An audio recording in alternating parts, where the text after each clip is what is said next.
Okay, so that's a big rock. Kayden, what are we gonna do? We're gonna climb it. We're gonna climb it. Let the journey begin.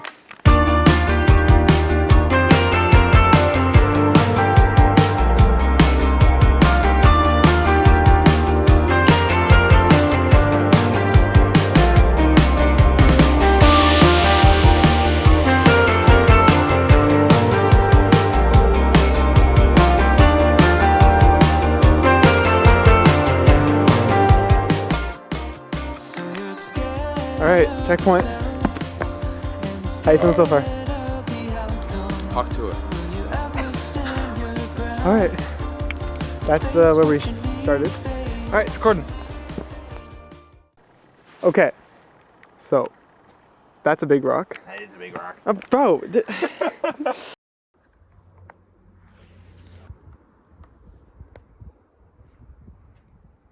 Alright. You want to introduce yourself? I'm Kayden.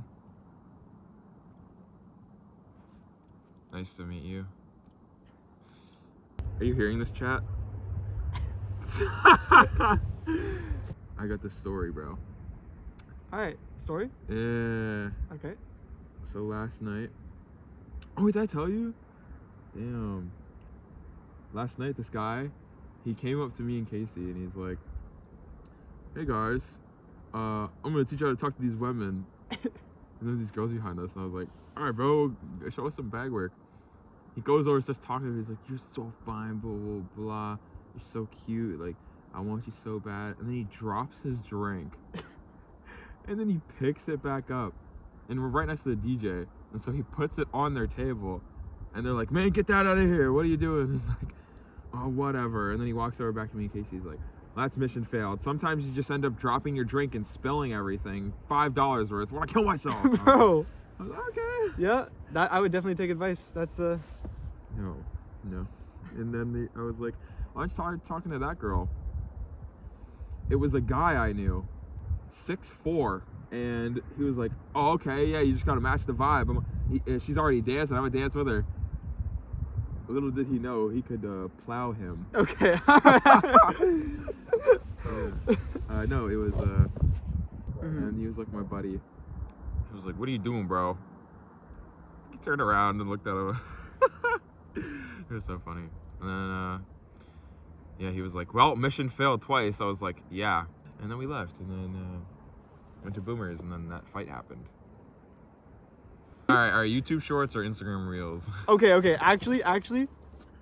So, okay. You've been on Instagram Reels more lately. Yep. Yeah. Yeah, I have. Do you want to? That's so interesting. I was thinking of deleting Instagram again, but I'm like, When you didn't have it for like a year or whatever, I was like, damn. I was kind of like in my head like, I gotta get there. You know? Because still gotta get there. it's okay. What I find interesting the most is like how we do things that we don't want to do. Because it's like an easy... You don't want to doom scroll? It's more like our Right. body's response to it. Because Yeah. it's like something you do to occupy your mind. Everybody knows this, you know, it's like blah, blah, blah. Like, you do it for instant dopamine, instant gratification. But the reason why I think is like more important. Because we'll sit down and be maybe not in the mood to do something else, but if we were to actively think, "Oh, I want to work on this assignment," or "Oh, I want to go on a walk," we would do those things. But when we leave it up to our passive, like, without intention, then that's when we go and we instantly doom scroll, right? Because it also kind of resonates with our mind. If I'm not infinitely scrolling on my phone, my mind's not infinitely going through cycles of thoughts, right?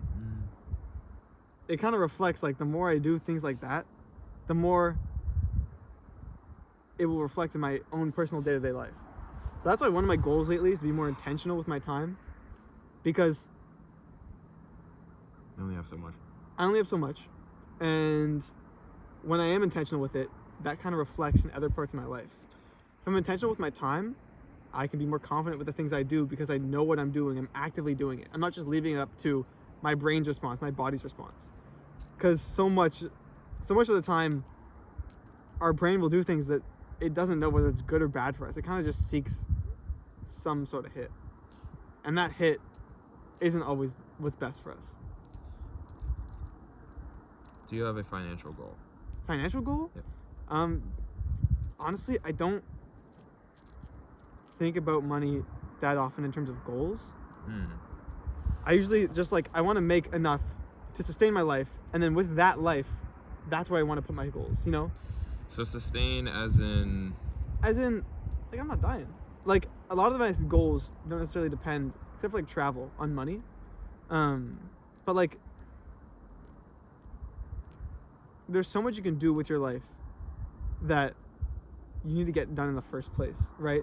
I would focus less so on getting the money and more so on focusing on how to add more life to my days, right? I was scrolling, and I saw this one quote. It was saying, like, you can't add more days to your life, but you can add more life to your days. And that's deep. Yeah, like when 5 knuckles deep. when you asked me about what I would do with infinite money, and like how I would spend it, it all depends on like my mental. Because I can go and I can do something that's enjoyable and not enjoy it. I can go and I can sit and watch the sunset of a beautiful once-in-a-lifetime place and not enjoy it because I'm not in the right headspace. So what I'm trying to do is make sure that I have the right capabilities in mind first, you know, to build on how to actually experience life in a way that I see beneficial for me. So that then that's when I can go do stuff. So that's why I don't think of money as much right now. It's more just like mental fortitude and where I'm going with that. And I do find I'm going in a good spot with that. Like lately, it's been good. Making content has been fun. And yeah, I genuinely enjoy it. 300 views in an hour. Yeah, this is released just after my first video came out. Yeah. Plug yourself. Plug yourself. It's already on my channel, so. Oh. If Doom scrolling makes me happy. Doom scrolling makes me happy, so I'm just gonna continue doing it. And I saw this video, and I was like, I'm so happy he was honest about it. But it's like, hey guys, get ready with me. First, I start my day and I scroll on Instagram for 3 hours. Then I hit the gym. That's relatable. Yeah. Okay. Look at me looking for instant gratification by pulling out this grass. That's at least we're touching it. Yeah. What was I gonna say? You were talking about. What do you want to do? Let me cook. Let's let what we just said marinate. All right, we're done marinating. Okay. So, I think of it like I used to think of it like, man, I gotta stop this. But it's like, how can I replace this habit? You know? And you're like, damn, I'm like stuck doom scrolling and there's nothing else to do. Well, find something else to do. I don't know if anyone has ever read the book Atomic Habits, I think it's called. Okay. It teaches you how to make new habits and stop old bad habits. And essentially it's like you can replace them. So every time you pick up your phone, like, try to be conscious, in other words. You know, a lot of people just go on their phone, but like think to yourself, like if you're truly thinking, like try and practicing consciousness is also very difficult. Yeah. Especially nowadays, because you have your 9 to 5, go to the gym, doom scroll, and then sleep. Like, that's a lot of people live like that. And it's like, it's kind of sad. But like, if you can just think whenever you go on your phone, like, I gotta read a book or something. Get some knowledge. Yeah. Like realistically. I guess that's something that comes with practice too, because yeah. So how do you can't just how do you start doing it unless you like literally like? So I could try it right now and say, okay, I'm gonna practice right now. I'm gonna open Instagram and be like, and think to myself, this is real. This is real. Open something and you think, okay, what should I be doing? I guess the apps are really good for that, where it's like the screen time apps, where it pops a message on your screen. Because that way you literally have to read it to click next. So that way, that's the first way of getting active. You don't have to. You know, those apps can be kind of like... Like when you just instantly, click, I'm not even reading it. It's You put a time limit on your Instagram, bro. You're just going to Bro, I swear, people will have like 1 minute time limits and it goes off every time and they click it every time. That used to be me on AFK Arena. Oh my gosh. Okay. Yeah. So I guess like I was talking to someone the other day, and they were kind of asking me, like, he was talking about figuring a way to be present, figuring out a way to be present. And I don't know, my output on this, my opinion is that trying to be present itself is kind of a step in the wrong direction. Like, actively trying to just purely be present is almost putting an expectation in your mind. I think that's what most people do. But there literally are things that you're trying to do that when you do them, they aren't necessarily being present exactly, but they're a step in that direction, Like whether it's trying to be awareness, practicing breathing, practicing meditation, reading, those types of things. Yeah. Tongue posture. Talk to a... all of those things, they're things that you can literally do that aren't as abstract as just be present. If I tell someone, Kayden, Yep. if I tell you to be present, whoa, holy shit, my whole you're life overwhelmed, right? But I'm saying, Kayden, breathe in for 5 seconds, breathe out for 5 seconds, and focus on your breathing. Take a photo. Take a photo. Look at it. I feel very present when I take a photo. That's good. But some people, sometimes it's not even just the act of like certain things, like being present in its own. A lot of people are like, oh my god, I'm an influencer, so of course I'm present when I'm making my videos and blah blah blah. You can make anything autonomous. That's why people end up like when they have a career idea and they're so enthusiastic about it, and then they go to it and it's just like they realize it's not as engaging. You make it engaging. Only boring people make things boring. Unless you just take advantage of every situation and every person you see. Wait, what? No, I was blanked out. Of course you just agreed. No, I didn't agree to that. The You clouds thought look it nice. first. The clouds look nice. Oh. Damn. Okay, you know what's... Okay, I've never, like... Nobody's gonna care about this. Nope. Just say anything. No, it's kind of, like, boring. Nobody wants to hear someone talk about farm.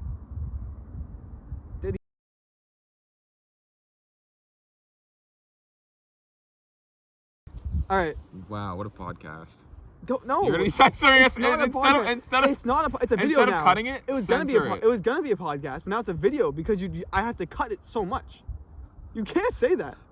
You can't say like.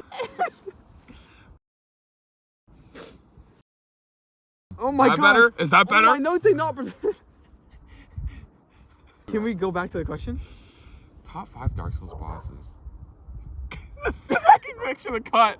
It's like we just start. It just censors me for like 5 minutes, and it's like,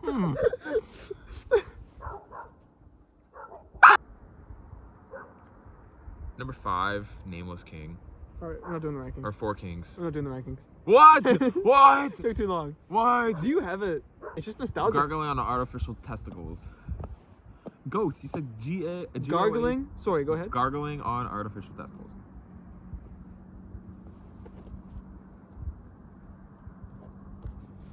Ocarina of Time.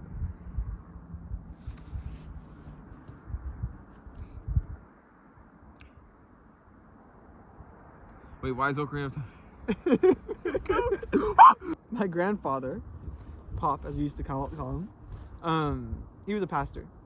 And I was talking to someone who knew him the other day. And like, at the church he would preach at now is like, there are so many different ethnicities of people, right? Before, I think when it started, it was just mainly white people. And she knew him when he was alive. And she was talking about this one time he was walking across and he saw this girl who was painting a mural for their church. And it had like a bunch of different people, all different skin color, all different ethnicity, all at the service. Oh. And his dream, which he told me, was that one day the church would actually be like that. Looked like people from different backgrounds, different countries, different languages even, there. And now that church is exactly what he was hoping for. And I don't know, now that I can see what he wanted and see what's in reality now, I think it's really cool that like that dream has been realized. And Be cool if you could see it right now. You think people, like their souls, stay on Earth? Here, how about this?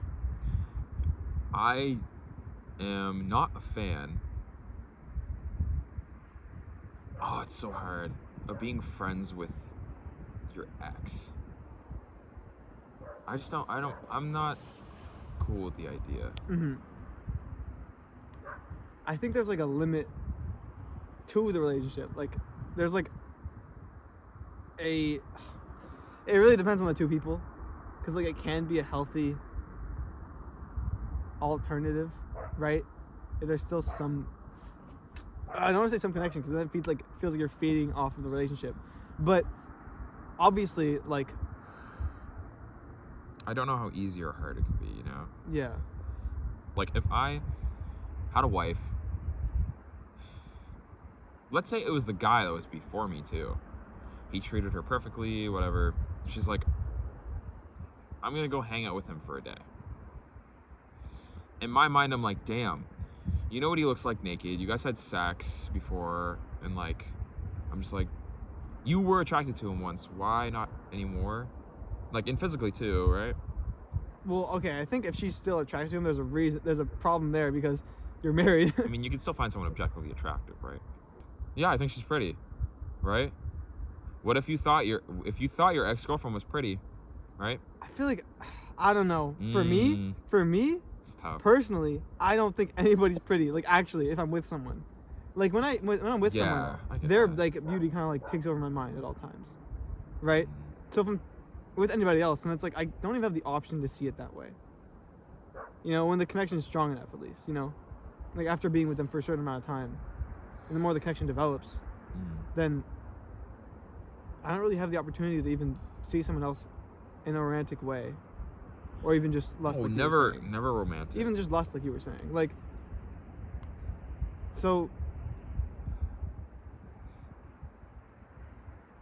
I kind of see it like, I don't know. Sometimes a relationship is typically built off of a friendship, right? Yeah. It's the same, you know, paradigms, but just switched around in some areas. And so it's almost like keeping that friend around, but saying goodbye to the relationship in a way. I don't feel qualified to speak on that. I think we're finding our own little. I think it's subjective. It's subjective. I think it's subjective. It's all opinion. Like, okay, if there are people out there that are probably okay with it. Yeah. To interactability with each other. I hate. What? I hate. So. Okay, actually, I have a hot take. Alright. COVID helped me be more social. Damn. Okay? Because... Oh, I was so antisocial. I know. I was antisocial before COVID. I was antisocial after. I was very introverted. You could have asked anybody. I'm still introverted, but social. Because those two things can exist. But the thing is, like, I was shy. I wanted to participate in every conversation I saw. When I saw people talking, I wanted to be a part of that. But I held myself back from, you know, being active. You know, obviously it's not like, you know, it's hard. There's factors that are involved there, you know, like anxiety and everything. But when COVID hit and we were actually forced to be inside and away from everybody, it kind of gave me an excuse. It was like, oh, okay, now I don't even have the option, so I can stop being social. But that itself helped me wake up and realize I want to be more social. When I realized I had the excuse, that's when I wanted to do it even less. Because when we started going back to school, and it was like the middle of COVID, I pushed myself in a lot of ways, because that's where I started learning to push myself in terms of talking with people. You know, even like one day at the end of class when I said, oh, have a good weekend, everybody. I felt so like a badass after that. Like the small things can make me feel so cool and so like Q Sigma music. Full of myself. Mango. But locked up. Actually though, like COVID made me more social. I'm my own hero. You know what? A lot of people need to realize, like, there are expectations, not from ourselves, but instinctually from your kids, for you to be there for them. Think about it though. Okay. Like you need to, you should. I will be a superhero for my kids because that's what I lacked. You know, my dad tried to be as much of a superhero as he could. You know, but it's like I'm gonna like really show my kids like that I really love them. Yeah, this is getting a little too deep. Like, you know, as soon as like cats, like their kids are just birthed, like they just run to their mom, right? First thing they do, that's all they want to do. Go to her, right? Talk to her, like Talk to her. It's just like, you know, like what your kids are gonna do the same thing with you and the mother, and like if you are choosing someone to be in your life that you know is bad, if you can consciously make the decision, a good decision, as if it's one decision, the conscious decision to have someone in your life that you know will do good for you and your children, it will go the long run, you know? Yeah. I think that's good. See that one? Ooh.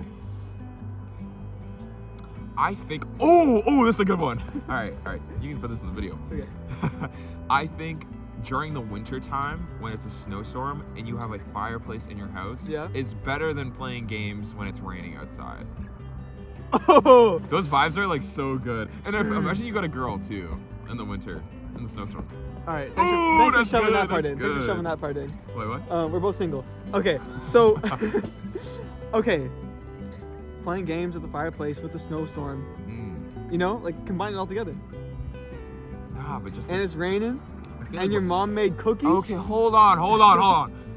I feel like it's like raining and games is like just doing that. I can sleep so peacefully afterwards. Do you know what that reminds me of? What? COVID. Yeah. COVID was just continuously like raining and playing games. That's what it felt like. And then like with a snowstorm though, I feel like I have to watch a fire. Me and my mom will put a fire on the on the TV. Yeah. Like a fireplace channel. Yeah. And like, you know, just crank the heat up. Just like chill in the room.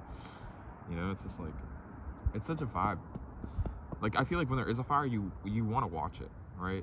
Like you wouldn't just have the fire on in your room and be playing video games. Like I feel like like light is so encapsulating. You know, like even in PEI when we were just sitting there with Carter, like I feel like every ounce of me was just like absorbed by it. But like, you know, it's like campfires are a different thing where it's like you're sitting in front of it and you're with the right people, and you're just. That's why I like doing the camping trip every year. Yeah. You know, because like, oh my gosh, we always get that one moment. Where are we going camping next year? We could leave the province. Ooh, that's nice. We could leave the country. Country is crazy. It depends where we're at financially, of course. Oh, I'm gonna be up after the bull run. Oh my god. Want to get some McDonald's after this? Nope. All right. Maybe some Wendy's. Okay, not bad. The view's nice when you're at the top.